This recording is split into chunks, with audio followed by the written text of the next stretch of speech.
We're a US-based company that deals with all-domain robotic and autonomous solutions.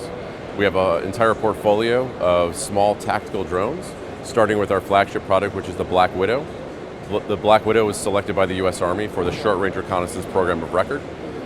We have the Edge 130, which is built out of Southern California, which is a hybrid VTOL that takes off vertically and then transitions to forward flight.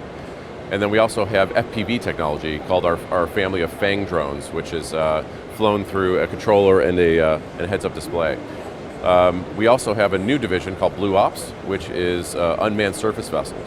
So think about all of these solutions now being integrated together, from matching drone with drone to do hunter-killer operations, where you have ISR assets and delivery of precision effects for aided target recognition and then taking something into a target.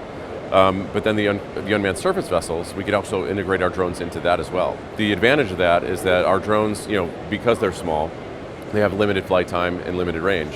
Well, how do you get them closer to the fight?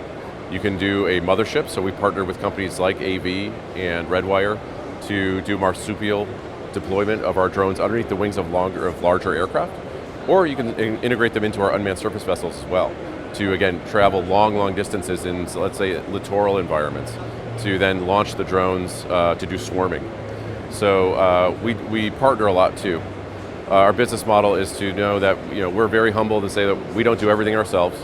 What we do as well is the drones and the boats, and then we partner with the latest and greatest technology companies to accelerate our innovation forward and to keep our technology from becoming stale. And so it's very future-proof in that way, and our customers really appreciate the idea that we can provide an a la carte menu of solutions that focus on AI, visual navigation systems, aided target recognition, 3D mapping, and so on, and create this menu for our customers to then pick and choose the type of capabilities they want based on their mission sets.